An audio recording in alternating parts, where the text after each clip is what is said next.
small tasks and duties. Wrapped in our nearest duty is the key, which shall unlock for us the heavenly gate. Unveiled, the heavenly vision he shall see, as pain and bliss, who cometh not too early or too late. Like the star that shines afar, without haste and without rest, let each man wheel with steady sway round the task that rules the day, and do his best. Goethe. As pain and bliss inevitably follow on wrong and right beginnings, so unhappiness and blessedness are inseparably bound up with small tasks and duties. Not that a duty has any power of itself to bestow happiness or the reverse. This is contained in the attitude of the mind which is assumed towards the duty, and everything depends upon the way in which it is approached and done. Not only great happiness, but great power arises from doing little things unselfishly, wisely and perfectly, for life in its totality is made up of little things. Wisdom inheres in the common details of everyday existence, and when the parts are made perfect, the whole will be without blemish. Everything in the universe is made up of little things, and the perfection of the great is based upon the perfection of the small. If any detail of the universe were imperfect, the whole would be imperfect. If any particle were omitted, the aggregate would cease to be. Without a grain of dust, there could be no world, and the world is perfect because the grain of dust is perfect. Neglect of the small is confusion of the great. The snowflake is as perfect as the star. The dewdrop is as symmetrical as the planet. The microbe is not less mathematically proportioned than the man. By laying stone upon stone, plumbing and fitting each with perfect adjustment, the temple at last stands forth in all its architectural beauty. The small precedes the great. The small is not merely the apologetic attendant of the great, it is its master and informing genius. Vain men are ambitious to be great, and look about to do some great thing, ignoring and despising the little tasks which call for immediate attention, and in doing in which there is no vain glory, regarding such trivialities as beneath the notice of great men. The fool lacks knowledge because he lacks humility, and inflated with the thought of self-importance, he aims at impossible things. The great man has become such by the scrupulous and unselfish attention which he has given to small duties. He has become wise and powerful by sacrificing ambition and pride in the doing of those necessary things which evoke no applause and promise no reward. He never sought greatness. He sought faithfulness, unselfishness, integrity, truth, and in finding these in the common round of small tasks and duties, he unconsciously ascended to the level of greatness. The great man knows the vast value that inheres in moments, words, greetings, meals, apparel, correspondence, rest, work, detached efforts, fleeting obligations, in the 1,001 little things which press upon him for attention. Briefly, in the common details of life. He sees everything as divinely apportioned, needing only the application of dispassionate thought and action on his part to render life blessed and perfect. He neglects nothing, does not hurry, seeks to escape nothing but error and folly, attends to every duty as it is presented to him, and does not postpone in regret. By giving himself unreservedly to his nearest duty, forgetting alike pleasure and pain, he attains to that combined childlike simplicity and unconscious power which is greatness. The advice of Confucius to his disciples, "Eat at your own table as you would at the table of a king," emphasizes the immeasurable importance of little things, as also does that aphorism of another great teacher, Buddha, "If anything is to be done, let a man do it. Let him attack it vigorously. To neglect small tasks, or to execute them in a perfunctory or slovenly manner, is a mark of weakness and folly." The giving of one's entire and unselfish attention to every duty in its proper place evolves, by a natural growth, higher and even higher combinations of duties, because it evolves power and develops talent, genius, goodness, character.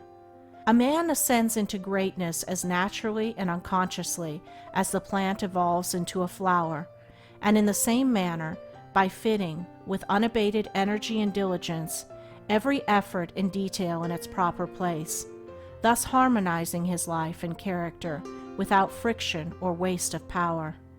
Of the almost innumerable recipes for the development of willpower and concentration, which are now scattered abroad, one looks almost in vain for any wholesome hint applicable to vital experience.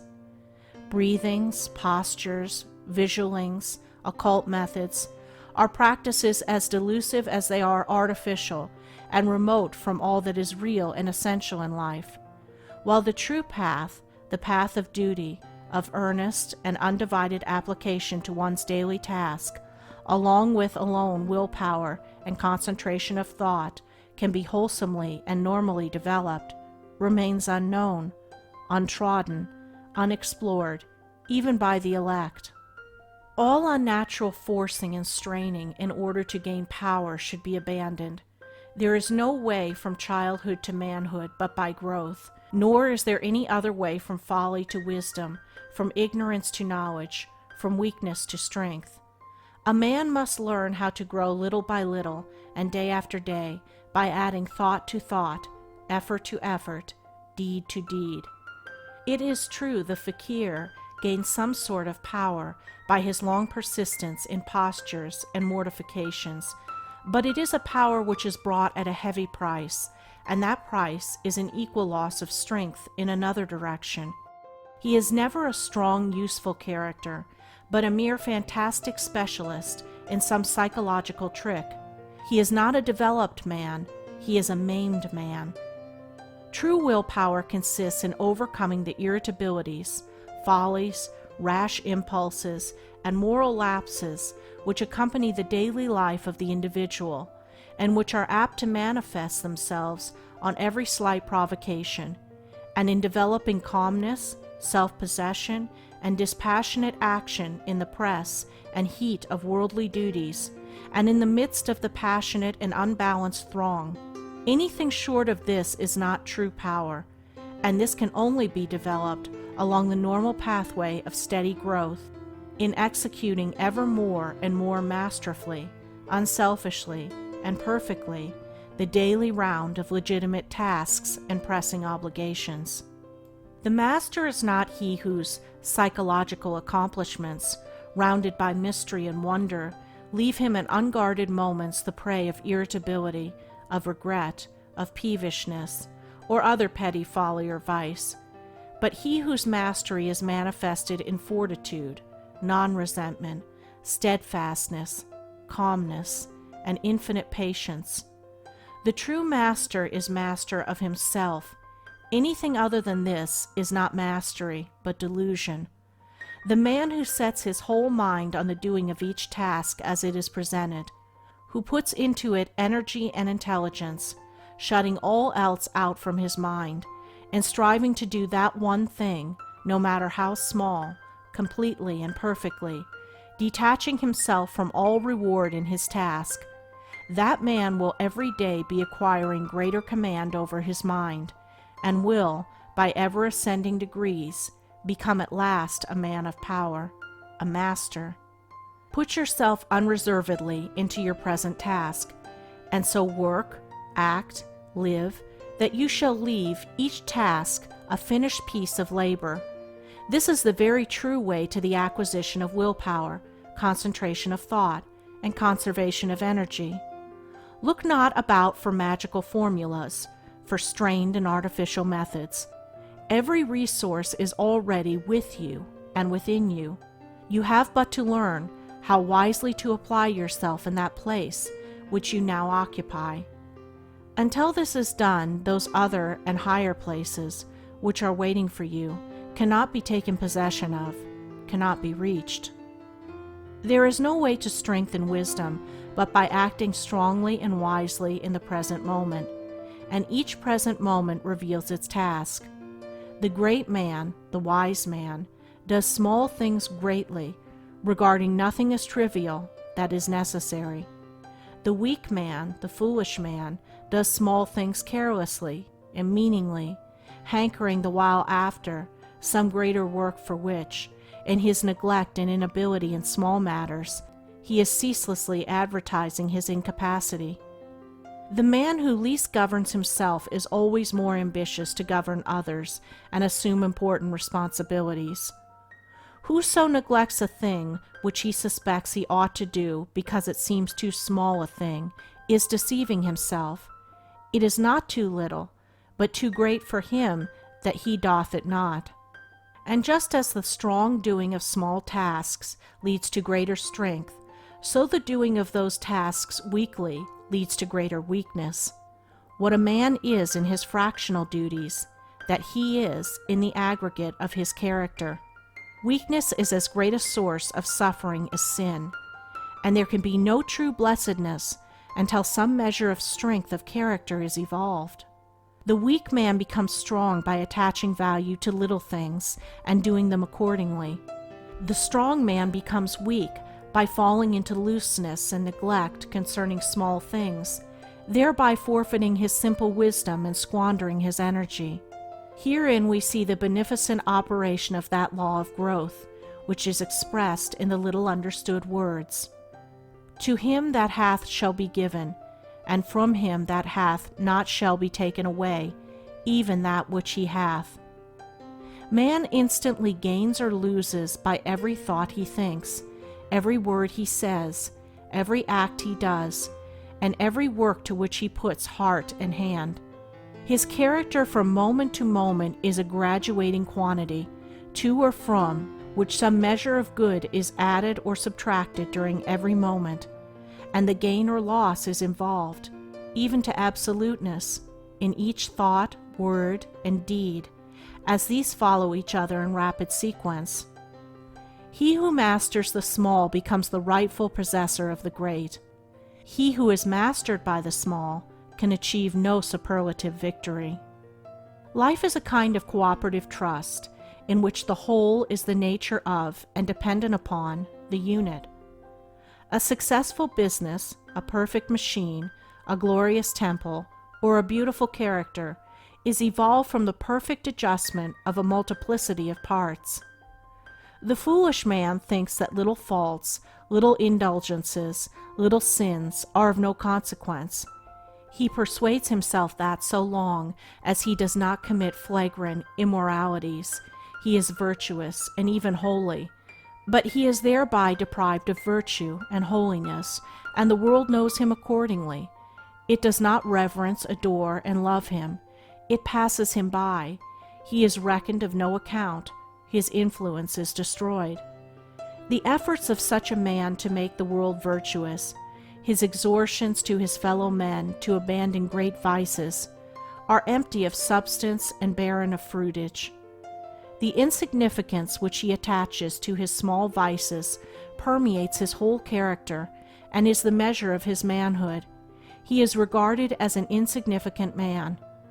The levity with which he commits his errors and publishes his weaknesses comes back to him in the form of neglect and loss of influence and respect. He is not sought after, for who will seek to be taught of folly? His work does not prosper, for who will lean up a reed? His words fall on deaf ears, for they are void of practice, wisdom, and experience, and who will go after an echo? The wise man, or he who is becoming wise, sees the danger which lurks in those common personal faults which men mostly commit thoughtlessly and with impunity. He also sees the salvation which inheres in the abandonment of those faults, as well as in the practice of virtuous thoughts and acts, which the majority disregard as unimportant, and in those quiet but momentous daily quests over self, which are hidden from others' eyes. He who regards his molest delinquencies as of the gravest nature becomes a saint. He sees the far-reaching influence, good or bad, which extends from his every thought and act, and how he himself is made or unmade by the soundness or unsoundness of those innumerable details of conduct which combine to form his character and life, and so he watches, guards, purifies, and protects himself little by little and step by step. As the ocean is composed of drops, the earth of grains, and the stars of points of light, so is life composed of thoughts and acts. Without these, life would not be. Every man's life, therefore, is what his apparently detached thoughts and acts make it. Their combination is himself.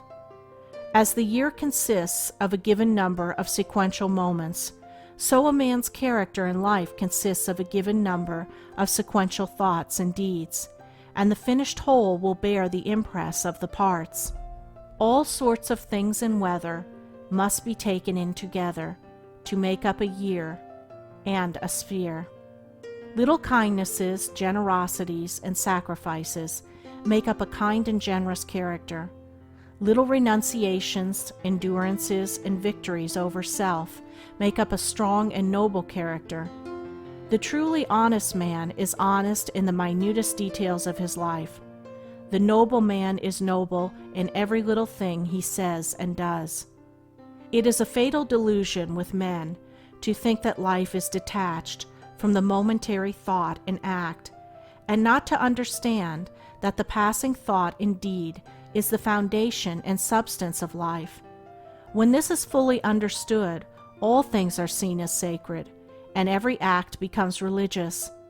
Truth is wrapped up in infinitesimal details. Thoroughness is genius. Possessions vanish and opinions change, and passions hold a fluctuating seat. But by the storms of circumstance unshaken, and subject neither to eclipse nor wane, duty exists. You do not live your life in the mass, you live it in the fragments, and from these the mass emerges. You can will to live each fragment nobly if you choose, and this being done, there can be no particles of baseness in the finished whole. The saying, "Take care of the pence, and the pounds will take care of themselves," is seen to be more than worldly wise when applied spiritually, for to take care of the present passing act, knowing that by doing the total sum and amount of life and character will be safely preserved, is to be divinely wise. Do not long to do great and laudable things. These will do themselves if you do your present task nobly. Do not chafe at the restrictions and limitations of your present duty, but be nobly unselfish in the doing of it, putting aside discontent, listlessness, and the foolish contemplation of great deeds which lie beyond you, and lo, already the greatness for which you sighed begins to appear. There is no weakness like peevishness. Aspire to the attainment of inward nobility, not outward glory, and begin to attain it where you are now. The irksome and sting which you feel to be in your task are in your mind only. Alter your attitude of mind towards it, and at once the crooked path is made straight, the unhappiness is turned to joy. See that your every fleeting moment is strong, pure, and purposeful. Put earnestness and unselfishness into every passing task and duty. Make your every thought, word, and deed sweet and true, thus learning, by practice and experience, the inestimable value of the small things of life. You will gather, little by little, abundant and enduring blessedness.